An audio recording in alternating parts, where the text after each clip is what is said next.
할렐루야. 한번 따라합시다. 하나님이 살아계십니다. 누구든지 주 앞에 나오는 자를 구원하시고 책임지십니다. 아멘. 우리가 원래 같으면 손을 잡고 그렇게 하는데 손을 잡는 것은 안 시키겠습니다. 코로나로 온 나라와 온 세계가 지금 두려움 가운데 빠져서 정상적인 일들을 할 수가 없는 상황에 이르렀습니다. 그러나 하나님의 은혜 가운데 정부와 의료진과 온 백성들이 하나가 되어서 가장 어렵고 힘든 지역에 온 정성의 손길이 흘러넘치고 있고, 그리고 이제 확진자가 한 100명대로 떨어져서 시간이 지나면 잘 이제 종식될 것 같은 그런 조짐도 보입니다. 이럴수록 교회가 더 기도하고 하나님의 은혜를 구하고 하나님을 찾고 하나님을 앞에 나아가는 우리 성도들이 되어야 되겠습니다. 아마 우리 교회 한 반 이상 정도는 지금 교회를 잘 못 나오고 있는데, 동네에서도 만나면 비록 교회 못 나와도 하나님의 일하심을 보고 하나님 앞에 기도하고 우리 처소에서 이 바이러스를 통해서 하나님의 일하심과 하나님의 보호하심과 하나님이 행하심들이 잘 이루어질 수 있도록 우리 기도합시다. 그리고 하나님께서 도우시는 역사가 있기를 기도합시다. 그렇게 여러분들 권면해 주시기를 바랍니다. 모든 백성들이 힘들고 모든 국민들이 지금 어려운 상황에 있습니다. 뭐 걱정 없고 힘들지 않고 그런 사람 하나도 없습니다.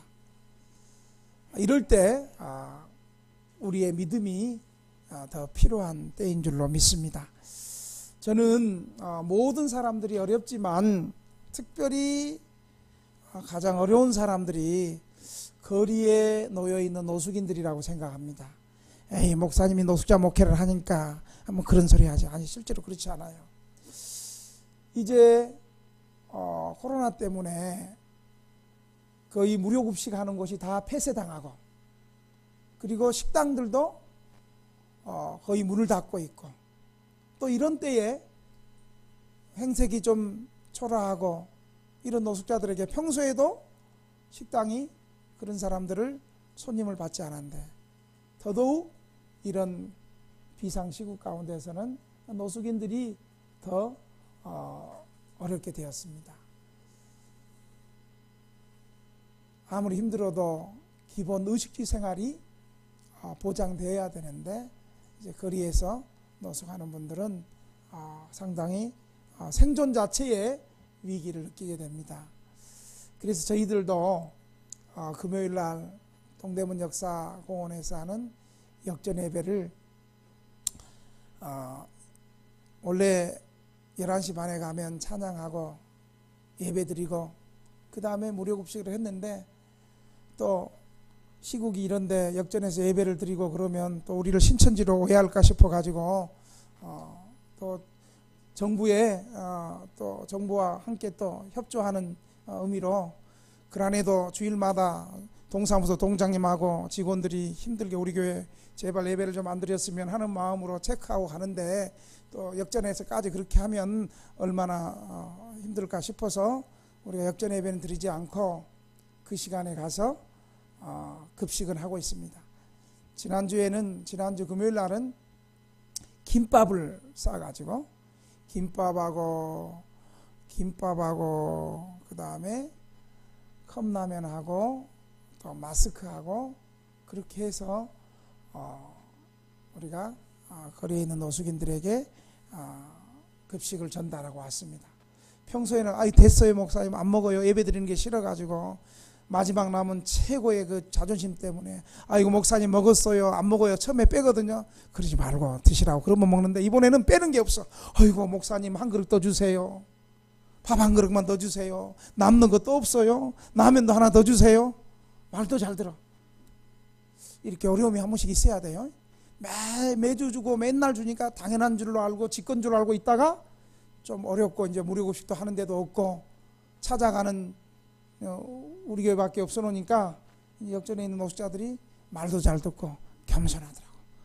아무 교회 부르면 예! 하고 탁 나오고 아주 평소에는 불러도 우리는 예배드리러 안 간다 뭐 그렇게 하더니 지금 막 부르면 막 갈 때 인사도 잘하고.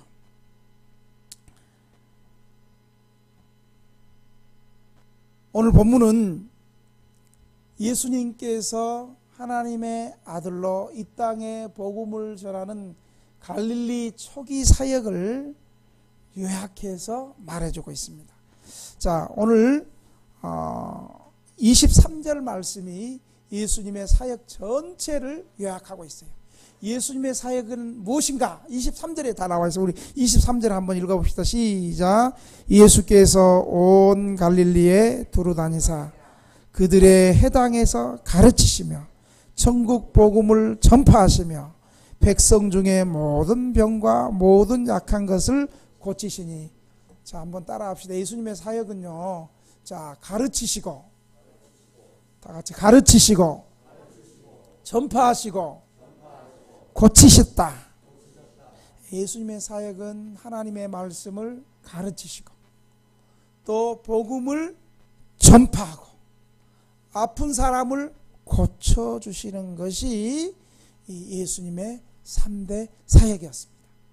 바로 이 3대 사역을 예수님이 제자들에게도 위임하셨고 오고 가는 모든 21세기 지금 예배드리는 모든 교회들에게도 이 말씀을 가르치고 천국 복음을 전파하고 병든 사람을 치유하는 이 세 가지 사역을 지금도 세계 교회 위에 위임하고 맡기셨다는 것을 기억하시기를 바랍니다. 그래서 오늘날 예수 그리스도를 구주로 삼고 예수 그리스도를 머리로 하는 신앙 공동체는 이 교회의 3대 사명인 바로 말씀을 가르치고 복음을 전파하고 치유하는 봉사하는 이 세 가지 사역을 교회가 할 때 그건 참된 교회다, 바른 교회다 라고 성경적 관점에서 말할 수가 있습니다. 예수님의 사역은 첫째로 회당에서 가르치셨어요. 교육하셨어요. 예수님의 사역 가운데 중요한 것 하나가 가르치시는 사역이에요. 가르치시는 것. 예수님이 제자들을 부르셔서 먼저 가르치셨어요. 예수님을 따르는 무리들에게도 예수님은 동일하게 가르치셨어요. 사람이 행동할 수 있는 것은 내가 아는 만큼, 내가 배운 만큼 내가 행동하고 실천할 수 있는 것입니다. 그래서 가르침을 받는 거 굉장히 중요합니다. 교회에서 하나님의 말씀을 듣고 이 예배 시간 역시 가르치는 기능도 있거든요. 선포의 기능도 있지만 가르치는 기능이 있거든요. 이 가르치는 거, 가르침 받는 거 굉장히 중요해요. 그래서 예배 시간에 지각하는 사람들은 저렇게 저 안에서 떠드는 사람들은 이 가르치는 받는 시간에 제대로 믿음이 자랄 수가 없어요. 또 미안해 소리까지 하니까 그래 주님 용서하시겠죠. 우리의 신앙도 바른 믿음의 지식으로부터 출발하는 거예요. 기독교 신앙은 바른 믿음의 지식으로부터 출발합니다. 그래서 바울은 믿음이 생기는 계기를 로마서 10장 17절에 이렇게 말하고 있어요. 우리 같이 한번 읽어볼까요? 자, 윤민옥 성도님, 윤민옥, 저 크게 읽어봅니다. 같이 시작. 그러므로 믿음은 들음에서 나며 들음은 그리스도의 말씀으로 말미암느니라. 자, 믿음은 어떻게 난다고요? 들으면서, 듣는 것을 난다는 거예요. 하나님 말씀을 들을 때 믿음이 자라는 거예요. 하나님 말씀 시작할 때 조는 것은 믿음이 생기지 않는 거예요. 예배 시간 처음부터 조는 것은 목사 책임이 아니에요. 그것은 그 사람 책임이에요. 중간에 조는 것은 목사가 설교를 잘못해서 목사 책임이지만 설교 초기부터 조는 것은 죽기를 조는 것을 사명으로 알고 조는 것들은 조심해야 되는 거예요. 믿음은 들음에서 나고 들음은 그리스도의 말씀으로 말미암는다. 참된 믿음은요, 하나님 말씀을 잘 들음으로 자라는 거예요. 그러므로 우리는 하나님 말씀 가르침을 잘 받아야 됩니다. 이 하나님 말씀 가르침을 잘 못 받으니까 신천지 같은 것들이 와가지고 넘어가는 거죠. 예수님은 이 말씀의 가르침의 중요성을 잘 알았기 때문에 예수님은 말씀을 가르칠 때 먼저 회당에서 가르쳤어요.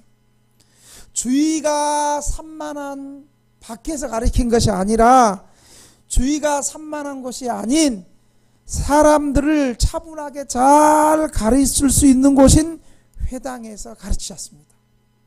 세례 요한과 예수님의 차이점은 세례 요한은 광야에서 야외에서 전파했지만 예수님은 거의 정기적으로 회당에서 전파하셨습니다. 여러분, 예수님이 회당에서 먼저 가르치셨어요. 그러다가 들에서 산에서 바다에서 가르친 것은 회당에서 쫓겨난 다음에 예수님이 그렇게 가르치신 거예요. 예수님은 회당에서 하나님의 말씀을 방해받지 않고 집중적으로 차분하게, 지금처럼 여러분이 아주 여러분의 눈이 귀가 저를 집중하며 눈으로 보는 것처럼 그렇게 회당에서 가르쳤습니다. 예수님은 단순히 가르치신 것만이 아니라 그 전파하는 것을 자세히 풀어서 말씀하셨습니다. 예수님은 회당에서 전파하실 때, 전파하시며 가르칠 때 기회가 있을 때마다 그 기회를 놓치지 아니하시고 충분히 풀어서 말씀했습니다. 누가복음 6장 2절 한번 보실까요? 누가복음 6장 2절. 자, 6장 2절이 이거예요.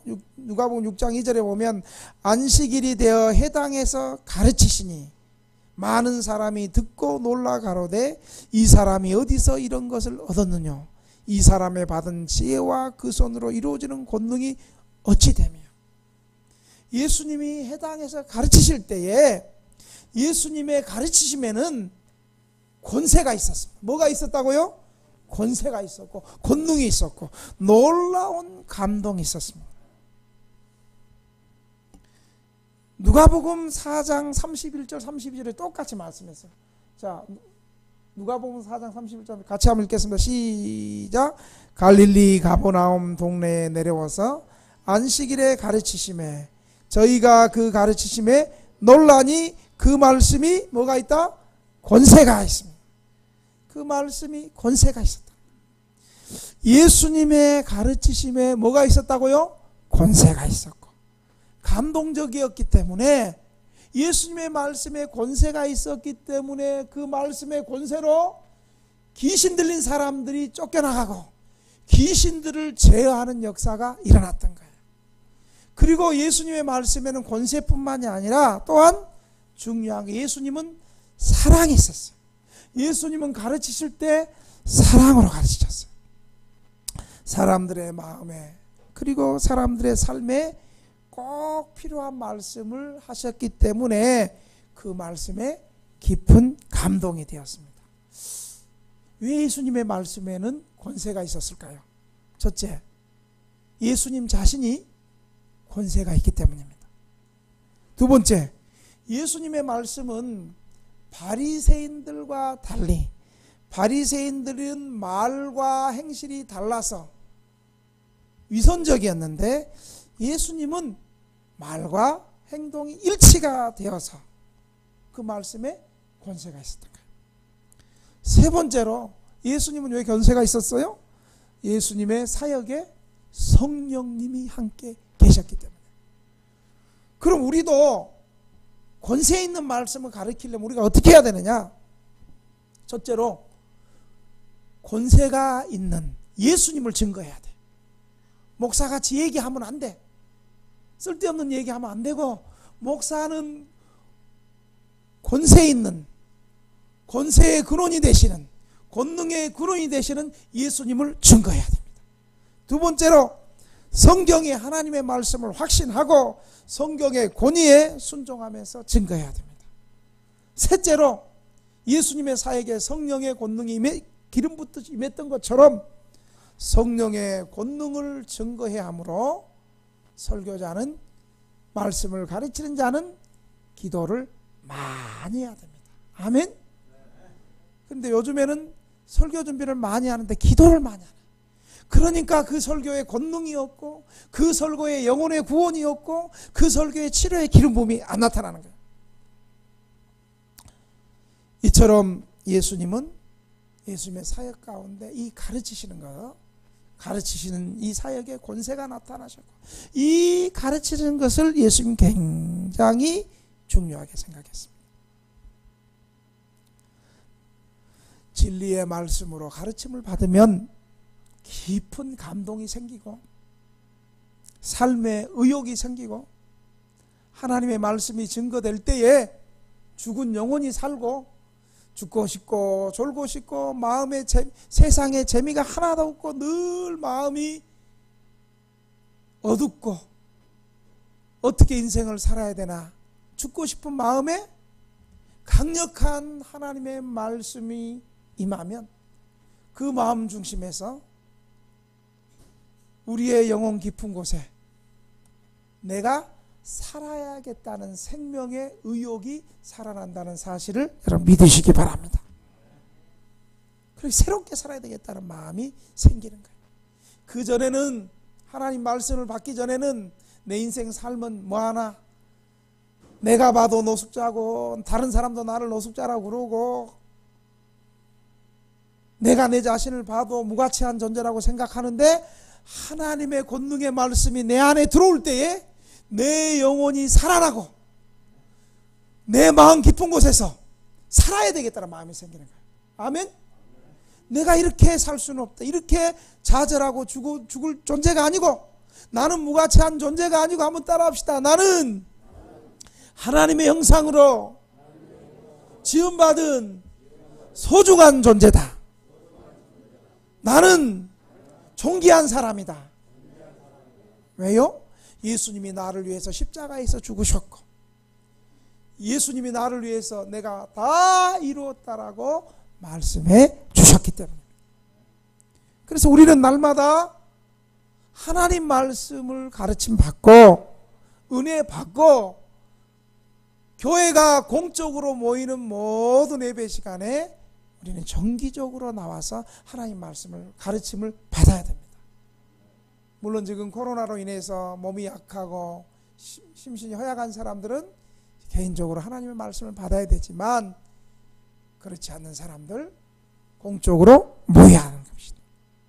성경은 하나님의 감동으로 우리를 위해서 쓰여진 말씀입니다. 성경의 말씀을 통하여 감동을 받은 사람은 누구든지 죽음에서 생명으로 옮겨서 죽고 싶은 마음이 떠나가고 살고 싶은 마음이 생기고, 하나님 말씀 받기 전에는 이 세상이 재미없고 이렇게 살면 뭐하나 싶고 마음의 기쁨이 하나도 없는데, 여러분 하나님의 말씀을 제대로 받고 은혜 받고 제대로 깨달으면 마음에 기쁨이 생겨서, 마음에 막 열정이 생겨서, 돈도 없고 아무것도 없고 환경은 똑같이 쪽방에 있지만 그래도 내 마음에 기쁨이 생겨서, 열정이 생겨서 뭔가 될 것 같고 뭔가 일어설 것 같고 살고 싶고 살아야 되겠다 이유가 생기고, 그런 마음이 하나님의 말씀 가르칠 때 생기는 거예요. 여러분 진짜 아멘입니까?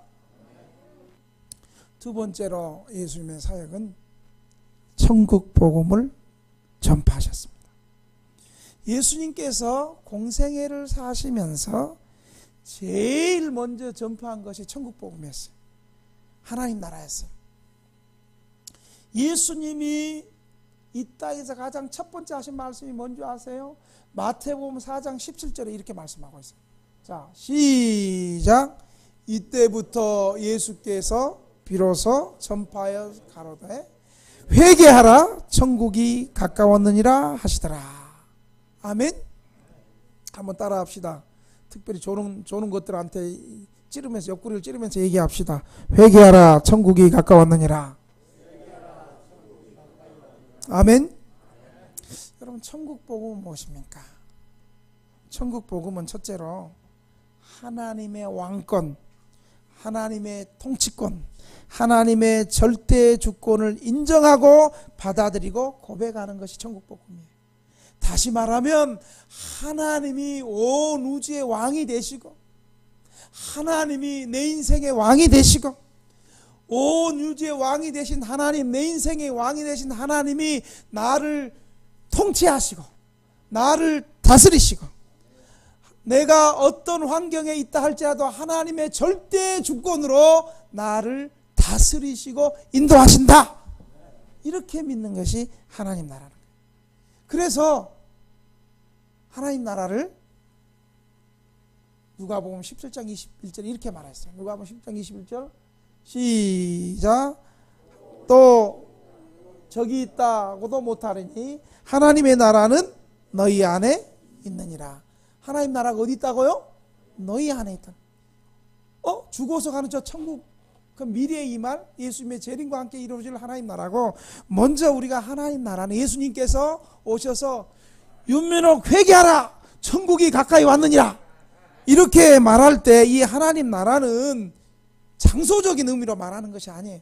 장소적인 의미로 말하는 것이 아니라, 하나님 나라는 장소적으로 임하는 것이 아니라 지금 현재 여기에서 진정한 왕 되신 하나님을, 예수님을 왕으로 인정하고 그 예수님의 통치와 다스림과 가르치심을 받아들이고 순종하는 사람들 안에, 지금 이렇게 예배드리는 공동체 안에 예수님을 나의 구주로 믿고 예수님의 통치를, 예수님을 나의 인생의 왕 삼고 예수님의 통치를 지금 내가 모시고 받아들이는 이곳에 바로 하나님 나라가 있는 줄 믿으시기 바랍니다.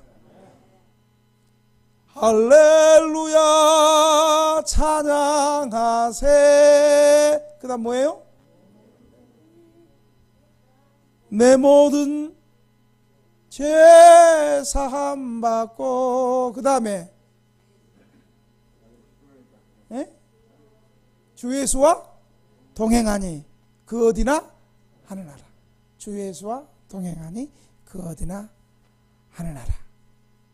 바로 예수 그리스도를 나의 왕, 나의 구원자로 믿고 영접하는 순간에 하나님 나라는 우리 안에 이루어진다는 사실을 여러분 믿으시기 바랍니다. 하나님 나라 가기 위해서 뭐 돈 많이 내고 이게 아니에요. 이게 아니에요. 예수님을 진정으로 내 안에 모셔드리는 것. 두 번째로, 하나님 나라는 하나님께서 우리의 마음속에서 왕으로 시인되시고 또 우리가 하나님께 복종될 때 이루어지는 온전한 구원이에요. 그러니까 하나님께 우리가 복종해야 돼요. 세 번째로 바로 하나님 나라가 교회예요. 교회. 다시 말하면 마음속에 하나님을 왕으로 시인하는 사람들로 이루어진 공동체. 이런 의미로 사용될 때 거의 하나님 나라와 교회가 똑같지는 않지만 거의 동일하게 그렇게 말할 수 있는 거예요. 바로 이것을 예수님 마태복음 16장 18절 19절에 말하고 있어요. 한번 읽어보겠습니다. 시작. 또 내가 내게 이르노니 너는 베드로라. 내가 이 반석 위에 내 교회를 세우리니 음부의 권세가 이기지 못하리라. 내가 천국 열쇠를 내게 주리니 내가 땅에서 무엇이든지 매면 하늘에서도 매일 것이요 내가 땅에서 무엇이든지 풀면 하늘에서도 풀리리라. 네 번째로, 하나님 나라는 최종적으로 예수님의 죄림으로, 이건 이제 장소적인 의미를 말하고 있죠. 예수님의 죄림으로 구속받은 우주 곧 모든 영광으로 충만한 새하늘과 새 땅이 이루어질 것입니다. 하나님의 구원의 최종적 완성이 예수님의 죄림으로 이루어진다는 것을 기억하시기 바랍니다. 예수님이 이것을 마태복음 25장 34절에 이렇게 말하고 있어요. 시작. 그때의 임금이 그 오른편에 있는 자들에게 이르시되 내 아버지께 복받을 자들이여 나와 창세로부터 너희를 위하여 예비된 나라를 상속하라. 이 말씀이 바로 그 말입니다. 예수님은 이처럼 이 천국 복음을 하나님 나라 전파를 하시기 위해서 매일 분주하게 돌아다녔어요. 마가복음 1장 38절 39절 보니까 쳤어요 그거? 예, 같이 한번 읽어봅시다. 시작. 이르시되 우리가 다른 가까운 마을들로 가자. 거기서도 전도하리니 내가 이를 위하여 왔노라 하시고 이에 갈릴리에 다니시며 저희 회당에서 전도하시고 또 귀신들을 내어 쫓으시더라. 아멘. 마지막으로 예수님께서 가르치시고 두 번째로 천국 복음을 전파하시고 세 번째 뭐라 그랬어요? 병을 고치시는 치유의 사역을 하셨어요. 자, 여러분 23절 한번 읽어볼까요? 23절 오늘 본문 23절 시작. 예수께서 온 갈릴리에 두루 다니사 그들의 회당에서 가르치시며 천국 복음을 전파하시며 백성 중에 모든 병과 모든 약한 것을 고치시며, 여기 이제 2절에 다 나와요. 회당에서 가르치시고, 회당에서 예배당에서 가르치시고 천국 복음을 전파하시고 그 다음에 뭐예요? 백성 중에 모든 병과 약한 것을 고쳐주셨어요. 치유의 사역을 하셨어요. 예수님께서 병 고치시는 이적은 세 가지 의미를 가지고 있어요. 첫째, 예수님께서 질병을 고치시는 것을 통해서 예수님이 행하신 이적들은 예수님이 바로 하나님의 아들 그리스도다. 이 치유사역을 통해서 바로 예수님이 그리스도라는 메시지를 전해주는 거예요. 두 번째로 이 이적들은 예수님이 예언에 말씀한 참 메시아임을 말하고 있어요. 이사야서에 보면 예수님 오시기 한 800년 전에 메시아가 오시면 안진병이가 일어나고 기머거리가 들리고 장님이 눈을 뜨고 죽은 자가 다시 살아나더라. 아멘. 메시아가 오시면 그분이 바로 메시아다는 거예요. 여러분, 안진병이가 벌떡 일어나고 장님이 눈을 뜨고 기머거리가 듣게 되고 죽은 자가 살아나는 거, 그거 사람이 할 수 있는 일이 없는 일이에요. 이건 하나님만이 하실 수 있어요. 예수님의 사역 가운데 이런 일들이 일어나는 것은 바로 예수님이 참 하나님의 아들이시고 그리고 구약에서 예언한 참된 구원자가 바로 예수님이라는 사실을 말해주고 있는 거예요. 아멘. 그리고 세 번째로는 이미 예수님을 통해서 천국이 지금 시작됐다는 거예요. 귀신이 쫓겨남을 통해서 지금 천국 복음이 시작됐고 하나님 나라가 이루어졌다는 거예요. 이걸 마태복음 12장 28절 이렇게 말하고 있어요. 시작. 그러나 내가 하나님의 성령을 힘입어 귀신을 쫓아내는 것이면 하나님의 나라가 이미 너희에게 임하였느니라. 아멘. 제가 몇 년 전에 이 예수님의 3대 사역 가운데 가르치시고 전파하시고 이 치유 힐링 사역을 있어요. 그래서 제가 몇 년 전에 수련회 때 그랬어요. 여러분, 이번 여름 수련회는 치유 집회를 하겠습니다. 제가 이번 수련회는 예수님의 3대 사역 가운데서 이 치유 사역이 있는데 이번 수련회인데 아픈 사람들을 다 수련회 와가지고 우리가 하나님 말씀 듣고 하나님 말씀을 믿고 기도하고 그리고 제가 안수할 때 믿음 있는 사람들은 하나님이 고쳐주는 사람들은 이번 수련회 치유를 사모하며 우리 치유 수련회 합시다. 그래서 아픈 사람 많이 오세요. 그러면서 수련회를 했어요. 그때 제가 수련회 가기 전에 한 일주일 동안 금식했어요. 하나님, 이번 수련회는 치유 수련회인데 하나님 이 치유를 통해서 하나님 지금도 살아계시고 특별히 우리 등대교회 성도들 가운데 하나님의 임재가 지금도 2000년 전의 오순절의 역사, 구약에서만 이루어진 것이 아니고 2000년 전의 오순절의 역사만 일어난 것이 아니고 지금도 역사하시는 하나님의 치유를 경험함을 우리 교회가 깨닫게 해 주시옵소서. 그렇게 하고 일주일 동안 금식하고 수련을 갔어요. 그래서 수련회 3일 동안 새벽, 저녁, 새벽, 저녁, 새벽 이 5번 설교를 하면서 이 치유에 관한 설교를 계속했어요. 그리고 나서 계속 말씀을, 치유에 관한 말씀을 전하고 먼저 믿음을 깨닫게 하고 그 다음에 믿음으로 기도하게 하고 마지막 날 제가 그냥 안수를 했어요. 돌아가면서. 그리고 나서 밤에 간증을 했어요. 여러분 혹시 기도받고 나은 사람이 있으면 나와서 간증하세요. 그랬더니 맨 뒤에서 목사님 저요 하면서 사람들 여러 손을 저요 어디가 나왔습니다. 허리가 나왔습니다. 불면증이 나왔습니다. 내가 아멘 안 할 줄 알았어. 나은 사람은 아멘 할까. 불면증이 나왔습니다. 허리 디스크가 나왔습니다. 관절이 나왔습니다. 막 그러면서 간증하는 사람이 막 나왔어요. 여러분 맨 첫 번에 나오는 신학생 한 사람이 있었어요. 아마 이분은 나이 많은 신학생인데 그때 이 치유를 경험을 한 번도 처음 해봤나 봐요. 이 늦게 결혼해갖고 아기를 맨날 안고 있어가지고 병원에서 디스크가 있어서 시술하자 그랬어요. 시술은 뭐냐면 이쪽으로 사타구니 쪽으로 이런 비닐 같은 바늘로 이렇게 주사기 바늘 넣어가지고 그걸로 그 허리 디스크 있는 쪽을 마취를 시키는 거예요. 그걸 시술이라 그러면 수술 전 단계예요. 그런데 안수하니까 그때 기도하니까 뭔가 뜨거운 불덩어리가 임하는 것 같더니 자기가 안 하는 간증이야. 두두둑 그러면서 아팠던 것이 갑자기 나았다고. 그러면서 놀라운 기적을 경험했습니다 라고 기뻐하면서 돌아갔어요. 여기저기서 뼈들, 신경들 이런 것들이 나았다고 손으로 간증했어요. 여러분 그 간증을 들었을 때 누가 놀랬겠어요? 당사자가 놀랬겠어요? 목사인 제가 놀랬겠어요? 누가 놀랬겠어요? 그래도 그렇게 말하면 안 되지. 저도 놀랐어요. 사실은 당사자도 당연히 놀랬지만 나도 놀랐어. 여러분 따라합시다. 믿음으로 기도하고 치유하시는 분은 하나님이시다. 아멘. 그러니까 우리는 믿음으로.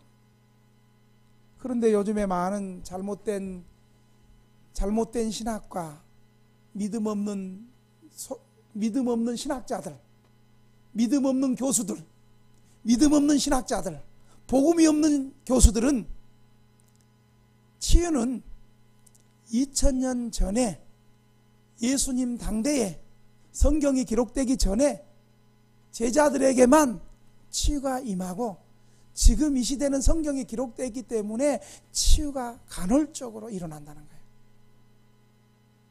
그런 잘못된 믿음을 갖고 있는 교회는 치유가 일어나지 않아요. 믿음으로 기도할 생각도 안 하고 그런 치유의 믿음을 배제시키고 믿지 않고 기도도 안 하니 그런 교회에서 어떻게 치유의 능력이 일어나겠어요? 그런 교회는 예배 드리는 분위기가 뜨거움도 없고 열정도 없고 감사도 없고 찬송도 그냥 장례식 같은 분위기예요. 예배 분위기가 기쁨도 없고 열정도 없고 감사도 없고 헌신도 없고 헌금도 안 나와. 11조 해라 그러면 그냥 시험 들고 아니 예수 믿으면서 당연히 11조 하고 주일 성수하는 게 당연한 거 아닙니까 여러분? 근데 우리 목소리가 이런데 왜? 당연한 거 아니에요? 아멘? 당연한 거잖아요. 그런데 뭐 목사가 11조 해라 그랬다가 시험 들고 주일 성수해라 그랬다고 시험 들고 숨은 어떻게 쉬고 쓰는가 모르겠어요. 여러분 이 치유의 사역은 성경이 말하고 있고 성경에서 예수님이 행했고 제자들도 행했고 지금도 예수 이름으로 손을 얹고 기도하는 곳마다 치유의 역사는 믿음대로 일어난 줄 믿으시기 바랍니다. 예수님이 많은 병든 사람들과 귀신 들린 사람들과 아픈 사람들을 고쳐준 동기는 많은 사람들 앞에 자신의 이적을 보이면서 내가 바로 메시아다, 그리고 사람들에게 높음을 받고 박수를 받으려고 했던 것이 아닙니다. 예수님의 치유의 기적의 동기는 무엇보다 병들고 약하고 아픈 사람들을, 고통스러워하는 사람들을 불쌍히 여기는 긍휼의 마음에서 치유했다는 사실을 여러분 기억하시길 바랍니다. 복음서에 나오는 기적의 동기는 무리를 민망히 여기시더라. 예수님께서 모인 무리들을 민망히 여기셨다. 이것은 불쌍히 여기셨다는 말이에요. 불쌍히 여기시는 마음에서 예수님의 기적과 치유는 시작했습니다. 예수님은 불쌍한 사람들을 그냥 지나치지 않았습니다. 의료 혜택이 당시에 당연히 미약했던 예수님 당시에는 얼마나 많은 사람들이 질병으로 고통을 받았겠습니까? 그리고 중풍병이 걸리고 나환자들은, 그 당시의 사람들은 이 질병인데도 저 사람들은 뭔가 다른 사람들보다 죄가 좀 많아서 하늘의 저주를 받아서 이런 병이 임했다 그러니 병든 사람들은 죄인 취급을 받고 죄책감을 더 많이 갖게 되었어요. 예수님은 그것이 아니라고 오히려 그들을 불쌍히 여기면서 치료해 주셨다는 사실을 여러분 믿으시기 바랍니다. 그래서 예수님은 병든 자를 능력 있게 고쳐주셨다는 소문이 병든 자들이 사방에서 몰려들었어요. 여러분 어디서 여러분 24절에 보면 그 소문이 온 수리아에 퍼졌어요. 수리아 지역은 어디냐면 갈릴리 북부 안디옥과 다메섹 지방을 가리키고요. 여러분 25절을 또 한번 읽어볼까요? 시작. 갈릴리와 데가폴리와 예루살렘과 유다와 요단강 건너편에서 수많은 무리가 따르더라. 데가폴리 지역은 대부분 사마리아 북동부와 갈릴리 북동부까지 상당 부분을 포함하는 연방 12성읍까지 12성읍까지 포함하여 헤아릴 수 없는 허다한 무리들이 예수님 앞에 나와서 고침받지 못하는 사람들이 다 고침을 받았어요. 왜 이렇게 몰려들었을까요? 단순히 고쳐줬기 때문에 그랬을까요? 그것은 예수님은 아무리 미천하고 가난하고 보잘것없는 사람이라 할지라도 그들을 무시하지 않고 사랑으로 치료해 주셨기 때문입니다. 요즘에 병원 의사들하고 너무 대조적이지 않습니까? 돈 많은 환자들에게는 뭐 다 그런 건 아닙니다. 여러분 오해하지 말고 들으세요. 참 진실하고 정말 가난한 사람을 불쌍히 여기는 훌륭한 의사들 많이 있어요. 그러나 더러는 돈 많은 환자에게는 의사와 의료진이 친절하게 대하지만 돈 없는 사람들, 우리 쪽방주민이나 노숙인들에게는 얼마나 무시하는 경향이 또 있습니까? 우리 예수님은 야전병과 같은 상황에서도 각색 질병으로 신음하는 환자들을 예수님은 말씀 한마디로도 고칠 수 있었는데도 일일이 한 사람 한 사람 찾아가셔서 손을 얹으시고 안수하며 고쳐주시기도 했습니다. 여러분 사람이 병들고 아프고 약해지고 병이 오래되면 어때요? 마음이 약해지죠.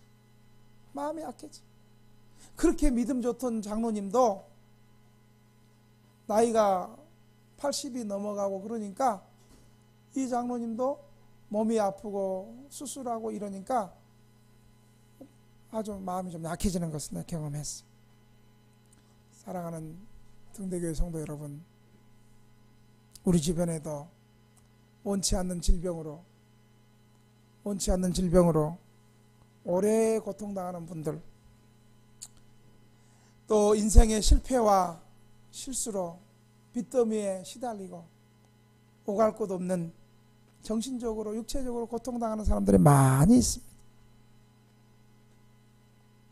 그리고 예수님께 나온 사람들은 스스로 나온 사람들도 있지만 몸이 혼자 거동하는 것을 못해가지고 들것에 실려서 다른 사람들의 도움을 받으면서 나온 사람들도 있었습니다. 그런데 그들이 한결같이 나올 때 믿음을 가지고 나왔어요. 예수님은 하나님의 아들이시기 때문에 구약에서 예수님은 구약에서 예언한 하나님의 아들 메시아이기 때문에 저분은 내 질병을 고칠 수 있다. 우리가 사모했던 그 예수님은, 그 하나님의 아들 메시아는 우리를 외면하지 않고 어떠한 질병이라도 다 고쳐줄 수 있다. 이런 믿음으로 나왔다는 사실을 여러분 기억하시기 바랍니다. 여러분, 교회가 무엇이에요? 교회는 예수님이 행했던 것을 그대로 실천하고 실행하는 것이 교회예요. 예수님이 복음을 가르치시고 전파하고 병든 사람에게 치유했다면 교회도 그 약속을 믿고 그대로 하는 거예요. 그래서 여러분, 요한복음 14장 12절에는 예수님이 뭐라고 얘기했냐면, 내가 진실로 진실로 너에게 이르노니 나를 믿는 자는, 한번 따라합시다. 나를 믿는 자는 내가 하는 일을 그도 할 것이요 또한 그보다 더 큰 일을 하리니 이는 내가 아버지께 감이라. 요한복음 14장 12절에 말씀하고 있어요. 나를 믿는 자는 내가 하는 일을 그도 할 것이요 또한 그보다 더 큰 일을 한다. 여러분, 예수님의 제자들이 어떻게 했어요?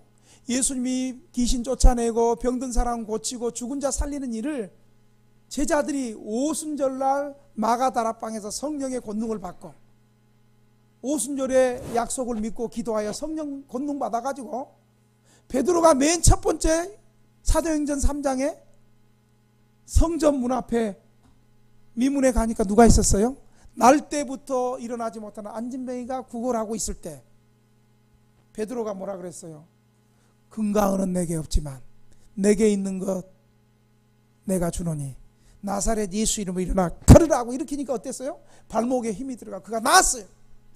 그리고 사도행전 또 보면 9장인가 보면 요빠에 도르가라는 과부, 초대교회 신실한 과부가, 도르가는 과부가 죽었어. 그가 얼마나 신실하게 살았냐면 교회 안에 가난한 성도들 구제하고 자기 돈을 내어서 가난한 성도들 도와주고, 그리고 자기 손으로 속옷도 짜주고, 그리고 겉옷도 짜주고, 좀 교회에 칭찬받는, 교회에 정말 열심히 섬기고 가난한 사람 섬기고 그랬던 도르가 집사님이, 권사님이 돌아가셨어. 그러니까 성도들이요, 하나님, 이런 사람은 더 오래 살아가지고 우리 교회를 위해서, 가난하고 없는 서로를 위해서 이렇게 봉사하고 헌신했는데 왜 죽게 하셨나요? 그렇게 해서 장례도 안 치르고 그냥 달하겠다 올려놨어요. 베드로 사도가 가까운 곳에서 사역하고 있는 걸 알고 요빠에서 가까운 곳으로 오니까 베드로 사도님, 우리 도르가가 죽었는데 좀 고쳐주세요. 베드로 사도 예수 이름으로 기도했더니 죽었던 도르가가 살아가는 역사가 있었습니다. 보세요. 예수님이 행했던 일을 그대로 베드로가 행하죠. 뿐만 아니라 베드로만 했어요? 바울도 했어요. 바울 각종 병든 사람들 고치고 귀신들을 쫓아내고, 바울도 어땠어요? 사도행전에 보니까 설교 듣다가 저렇게 졸고 있는 것들이 3층에서 창틀에 있다가 떨어졌어. 그래서 죽었어요. 유두고라는 청년을, 죽은 유두고 청년을 바울이 또 기도해서 고쳐냈어요. 그러니까 교회는요, 예수님이 행하던 일을 그대로 재현시키는 게 교회예요. 여러분, 우리 교회에서 크고 작은 치유의 역사들이, 암병도 때려놓은 고치고 디스크, 우울증, 불면증, 여러 가지 질병들이 고쳐지는 이유는 뭐예요? 교회이기 때문이에요. 그리고 우리 교회가 그렇게 믿기 때문이에요. 예수님의 치유의 권능을 믿고 고치시는 이는 주님이시고 우리는 믿음으로 나아갈 때 주님께서 고치신다는 이 분명한 믿음이 있기 때문에 믿음대로, 믿는 사람에게 그대로 믿음대로 일어난다는 사실을 여러분 믿으시기 바랍니다. 어떤 교회는 가르치는 건 잘하고 전파하는 건 잘하는데 치유사역을 안 해. 교회가 아니에요. 어떤 사람은 치유사역은 잘하는데 가르치고 전파하는 건 잘못. 이것도 교회가 아니에요. 가르치고 전파하고 이 치유의 사역이 교회가. 우리 어때요? 우리가 왜 기도원 한 달에 한 번씩 꼭 다녀요? 기도하면서 하나님이 치유하시는 거 우리가 경험하고. 우리가 왜 부흥회 해요? 부흥회 때마다, 특별한 이 집회 때마다 하나님께서 치유하시는 역사가 일어나고.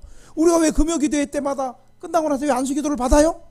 안수 받을 때 찌릿찌릿하고 하나님의 치유의 역사가 있고, 하나님께서 안수 받을 때 마음에 또 결단하게 하시는 그런 치유와 믿음의 역사가 있기 때문에 우리가 금요일 날도 모여서 기도하는 거 아니겠어요? 이런 치유의 은혜가 예수님이 2000년 전에 하셨던 것 그대로 이 시대에도 교회가 그대로 드러나고 일어난다는 것이 바로 교회의 힘을 믿고 예수님의 3대 사역을 우리 교회가 믿고 믿음으로 실천하는 저와 여러분 되시기를 주의 이름으로 축원합니다. 마스크를 한번 꼈지만 그래도 우리 한번 통성으로 한번 기도합시다. 주님, 우리 교회에 예수님의 말씀을 잘 가르침을 받아서 구원받는 성도들이 날마다 일어나게 하시고, 우리 교회의 복음의 증거가 우리 쪽방촌에 예수님의 천국 복음을 계속 전파되게 하시고, 그리고 병든 사람에게 안수하고 기도할 때마다 치유의 기름 부음이 넘치게 하여 주시옵소서.